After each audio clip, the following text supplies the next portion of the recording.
आप सभी का हमारे YouTube चैनल पर, जिसका नाम है सौरभ क्लासेस। आज मैं इतिहास के विभिन्न इतिहासकारों एवं उनकी कृतियों को लेकर उपस्थित हूँ। इसी कड़ी में आज मैं अल-बरूनी को लेकर उपस्थित हुआ हूँ। तो चलिए अल-बरूनी के बारे में जानते हैं और उसकी कृतियों के बारे में। अल-बरूनी का वर्णन करें। मध्यकालीन भारतीय इतिहास लेखकों में अल-बरूनी का विशिष्ट स्थान है। वह महमूद गजनवी के साथ भारत आया था।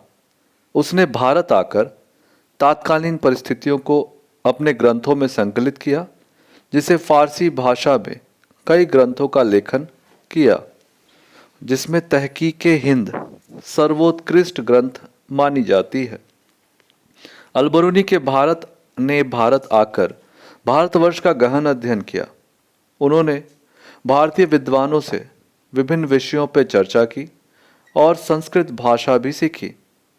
उसने भारतीय राजनीतिक, सामाजिक, आर्थिक, धार्मिक एवं सांस्कृतिक पहलुओं का सूक्ष्म परीक्षण किया और इन पहलुओं को अपने प्रसिद्ध ग्रंथ तहकीक-ए-हिंद में संकलित किया। अल-बरूनी एक प्रजानक लेखक था। उसके उसने प्राकृतिक विज्ञान, प्रकाश विज्ञान, यांत्रिकी, खनिज विज्ञान तथा रसायन विज्ञान आदि विषयों पर अनेक पुस्तकें लिखी। उसने भारत पर लगभग 20 पुस्तकों की रचना की। उसने अपने ग्रंथों में मूल स्रोतों के अलावा अनुवादित स्रोतों का भी उपयोग किया। वह भारतीय दर्शन एवं धर्मशास्त्र में विशेष रुचि रखता था। उसकी सबसे प्रसिद्ध कृति तहकीक-ए-हिंद थी, जिसका अर्थ हिंदुस्तान की वास्तविकता है। इस पुस्तक में उसने भारतवर्ष के लोगों का विस्तृत वर्णन किया है और उनके जीवन, धर्म, दर्शन और परंपराओं का भी उल्लेख किया है। अल-बरूनी ने हिंदू दर्शन शास्त्रियों, गणितज्ञों तथा नक्षत्र विज्ञानियों के प्रवर ज्ञान की अत्यधिक प्रशंसा की है। अब हम अल-बरूनी का भारतीय लेखन पर क्या दृष्टिकोण था वो देखेंगे। View of Al Biruni on Indian historical writing. Al Biruni की भारत के प्रति अगाध श्रद्धा थी। वह अपने समय के भारत का वर्णन करने में बड़ा ही समर्थ रहा है। उसने अपने ग्रंथ तहकीक-ए-हिंद में बताया कि भारतीय समाज में संकीर्णता का प्रवेश हो चुका था। सामाजिक ऊंच नीच के जितने दर्जे थे, वे पथराकर जात पात के रूप में रूढ़ हो चुके थे। खान पान और जात पात के नियमों को इतना महत्व दिया जाने लगा था कि लोग अपनी भूमि, स्वतंत्रता और देशवासियों को भी न्योछावर करने लगे थे। उस समय पतित मनुष्य को जाति में फिर से मिलाने का रिवाज हिंदुओं में नहीं था। अल-बरूनी उल्लेखित करता है कि हिंदू कभी भी विदेशियों को पसंद नहीं करते थे, क्योंकि उनका विचार था कि अगर विदेशी उनके साथ मिल गए तो वह प्रदूषित हो जाएंगे। हिंदुओं की सामाजिक व्यवस्था उनकी जाति व्यवस्था पर आधारित थी और वे किसी दूसरी जाति के साथ कभी भी मिश्रित नहीं होना चाहते थे। उनके अनुसार वर्तमान जाति व्यवस्था में कोई उदारता या नम्रता नहीं रही, जैसी कि पुरानी परंपरा चली आ रही थी। अल-बरूनी ने सामाजिक कुप्रथाओं का जिक्र करते हुए बतलाया है कि समाज में बाल विवाह का प्रचलन था। लोग अपने पुत्र एवं पुत्रियों की शादी कम उम्र में ही कर देते थे। सती प्रथा भी प्रचलित थी। एक विधवा को पुनर्विवाह करने की अनुमति नहीं थी। उसे अपना जीवन पवित्र तथा एकांत में व्यतीत करना पड़ता था। विधवा के प्रति उदारवादी दृष्टिकोण नहीं बरता जाता था। बहुविवाह प्रथा समाज में फैली हुई थी और एक व्यक्ति 4 शादियां तक कर सकता था। प्रत्येक व्यक्ति अपनी जाति में विवाह के लिए बाध्य था। कोई भी व्यक्ति अपनी जाति से ऊंची जाति की औरत से शादी नहीं कर सकता था। लेकिन इस काल में हिंदू समाज दहेज तथा तलाक जैसे रिवाजों से अनभिज्ञ थे।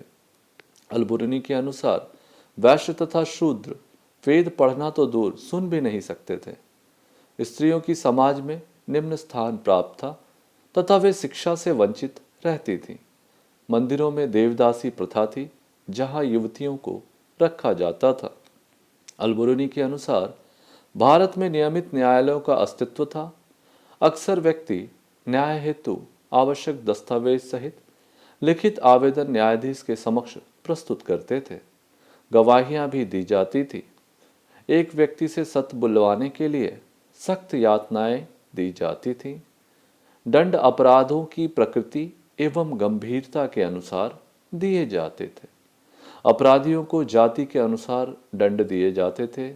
ब्राह्मणों को प्राण दंड नहीं दिया जाता था।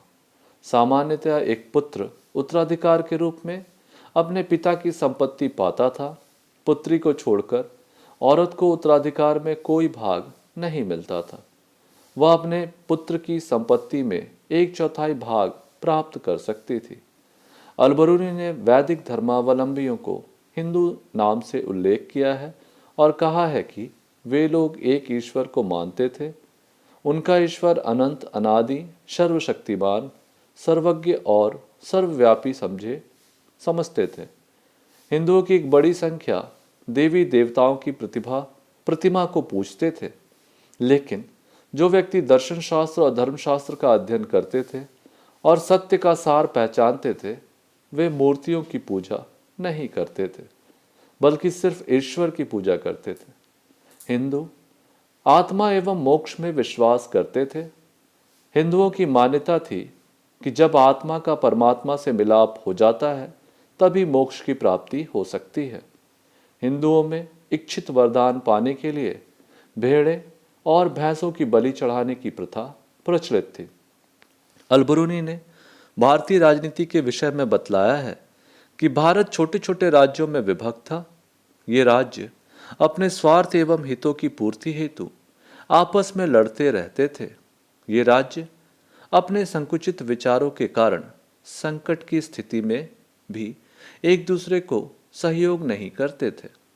भारत की आर्थिक स्थिति पर अलबरूनी उल्लेख करता है कि निसंदेह भारतीय विदेश व्यापार में निरंतर गिरावट आ रही थी, जबकि पहले भारतीय विदेश व्यापार को काफी समृद्ध हुआ करता था। हिंदू उच्च कोटि के माप तौल का इस्तेमाल करते थे। सुल्तान ने प्रजा पर कई कर लगाए थे। भू राजस्व राज्य की आमदनी का प्रमुख स्रोत था। इसके अतिरिक्त व्यवसायों, वैश्याओं, बिक्री आदि पर भी कर लगाए गए थे, लेकिन ब्राह्मण वर्ग इन सभी करों से मुक्त थे। जो धन वसूला जाता था, उसका उपयोग जनहितकारी कार्यों में होता था। अलबरूनी इस्लाम धर्म का अनुयायी होने के कारण ललित कलाओं का उल्लेख नहीं करता, लेकिन कुछ बौद्ध इमारतों, मंदिरों और मूर्तियों के संदर्भ में यत्र तत्र विवरण उसके ग्रंथ में मिल ही जाते हैं। उसने हिंदुओं के स्नान हेतु बने कुंड की भी काफी प्रशंसा की है। वस्तुतः अलबरूनी उनकी कलाकृतियों और कला देखकर अचंभित था और वह लिखता है कि मुसलमान ऐसी इमारतों को बनाने में असफल हैं। विभिन्न देवी देवताओं की सुंदर आकर्षक मूर्तियों को देखकर वह टिप्पणी करता है कि हिंदू मूर्तिकला एवं ललित कला में उच्च मानक रखते थे। गणित और ज्योतिषी के क्षेत्र में अलबरूनी को भारतीयों का ऋणी मानता है। अपने को भारतीयों का ऋणी मानता है। वह लिखता है कि अनेक जातियों के लोगों में केवल हिंदू ही अपनी गणना विधि में 1000 के आगे जाते हैं। उसके अनुसार केवल हिंदू ही अपनी गणना विधि में 1000 के आगे जाते हैं। उनकी संख्या क्रमों के नाम 18 अंकों की संख्या तक पहुंचते हैं, जिसे परार्ध कहते हैं। हिंदुओं की पुस्तक की प्रशंसा करते हुए वे कहते हैं, हिंदू विज्ञान की सभी शाखाओं से संबंधित अनगिनत पुस्तक रखते हैं। अंततः हम इसका निष्कर्ष देखेंगे कंक्लूजन में।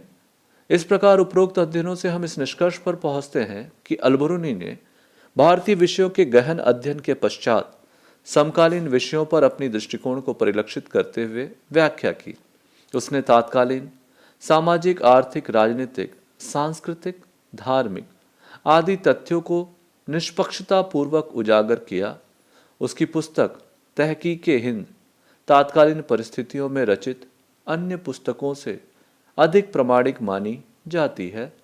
इस कारण उसका नाम बड़े गर्व से लिया जाता है।